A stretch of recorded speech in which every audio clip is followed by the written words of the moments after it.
Sebelum memulai presentasi hari ini, marilah kita membacakan bacaan basmalah bersama-sama. Bismillahirrahmanirrahim.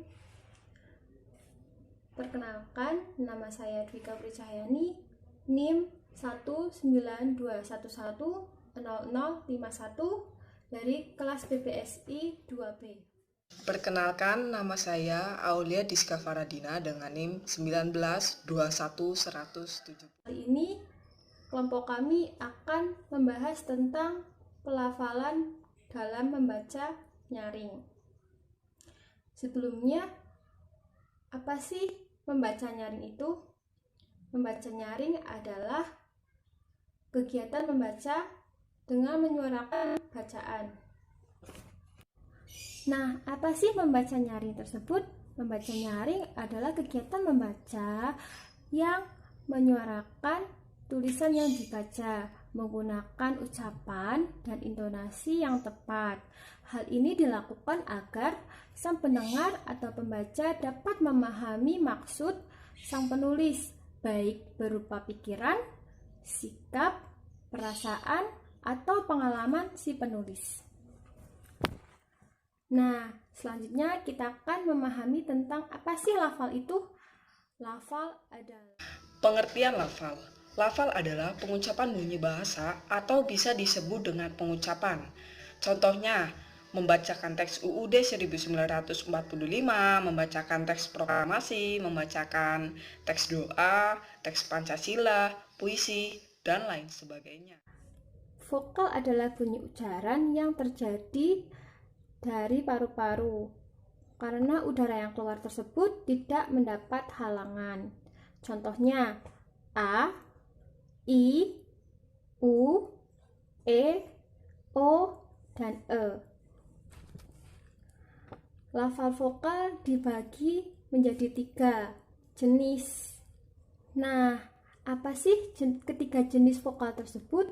Yang pertama, berdasarkan posisi bibir. Yang kedua, maju mundurnya lidah.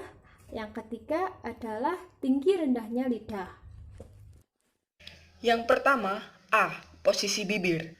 Hal ini dimaksud dengan posisi bibir adalah bentuk bibir pada waktu pengucapan bunyi. Bibir ini dapat mengambil posisi bundar dan rata. Jika bentuknya bundar, terjadilah vokal A, I, dan U. Jika bentuknya rata, terjadilah vokal tidak bundar. Contohnya E, dan O. Selanjutnya adalah tinggi rendahnya lidah. Hal ini dimaksud adalah posisi pada lidah yang menyebabkan hasil vokal yang berbeda. Yang pertama adalah vokal depan. Yang memfaktori hasil dari vokal depan itu adalah posisi ujung lidah dan belakang lidah yang dinaikkan. Contohnya I dan E. Yang kedua adalah vokal belakang. Vokal ini dihasilkan karena posisi lidah pada bagian di belakang diangkat. Contohnya adalah U dan O. Kemudian yang terakhir adalah vokal pusat. Vokal pusat adalah vokal yang berasal dari apabila posisi lidah itu rata. Contohnya A dan E. C. Maju mundurnya lidah adalah jarak yang terjadi antara lidah dan alveolum atau lengkung kaki gigi. Apabila lidah itu dekat dengan alveolum, bunyi yang terjadi tersebut vokal atas, misalnya I dan U. Bila lidah dimundurkan lagi, terjadilah bunyi yang disebut dengan vokal E. Jika lidah mundur sejauh-jauhnya, terjadilah bunyi yang disebut vokal bawah, yang berbunyi A. Vokal yang sebenarnya ini sebenarnya adalah vokal yang diucapkan secara sempurna karena suku akhirannya itu tidak mengalami halangan. Contohnya, dia suka bicara. Yang perlu kita garis bawahi adalah kata bicara. Nah, ra ini suku akhiran yang tidak mendapat halangan atau diucapkan secara sempurna. Kemudian B. Lafal variasi. 1. Vokal yang terletak pada suku akhir tertutup diucapkan tidak sempurna. Contoh kata yang bisa mewakilkan beban itu sangat berat. Kemudian, vokal yang terletak pada suku kedua dari belakang tertutup. Hal ini mengakibatkan ucapan vokal tersebut tidak sempurna. Contohnya, dia pasti datang. Nah, yang perlu kita garis bawahi adalah kata pasti. Pada kata pasti ini terdapat suku kata pas. Sedangkan pas tersebut terdapat huruf vokal A yang tidak bisa diucapkan secara sempurna karena pada huruf selanjutnya terdapat S, maka diucapkan pas. Tidak bisa dikatakan sempurna.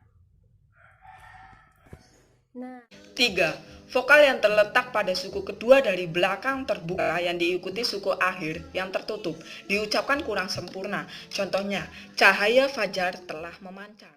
Nah, pada vokal juga terdapat diftong atau bunyi pandu. Lalu, apa sih diftong itu?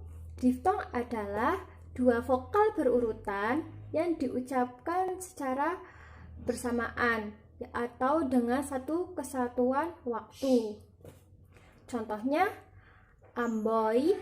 Nah, kata amboy ini tidak bisa dikatakan amboy, melainkan amboy.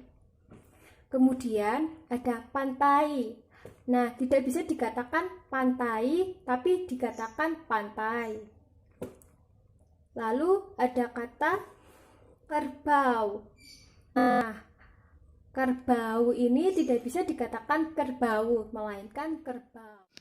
Namun, ada yang sejenis dengan dua vokal itu, yang tidak termasuk diftong karena kata-kata tersebut diucapkan dalam satu kesatuan waktu yang berlainan, yang disebut pada kata-kata. Misalnya, mau, bukan mau, dinamai, bukan dinamaya, ditandai, bukan ditandea, dan sebagainya. Apa sih konsonan itu?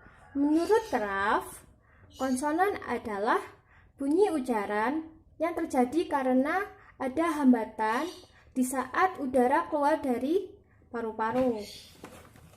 Contohnya adalah huruf selain A, I, U, E, O atau yang bisa disebut dengan lafal vokal. Apa saja sih huruf konsonan tersebut? Ada B, C, K, L, M, N, P, Q, R, S, T, V, W, X, Z, dan Z. Setelah penjelasan konsonan tadi, silahkan teman-teman menganalisis kalimat berikut. Kantor ayah dekat dengan rumah.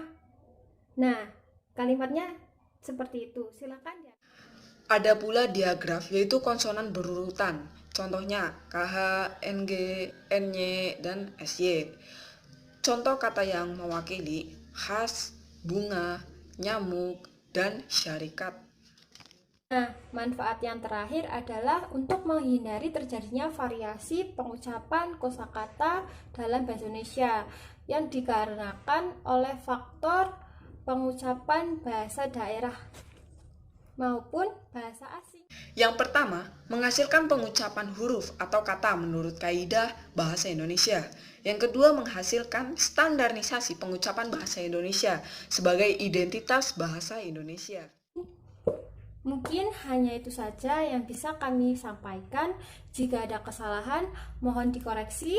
Assalamualaikum warahmatullahi wabarakatuh.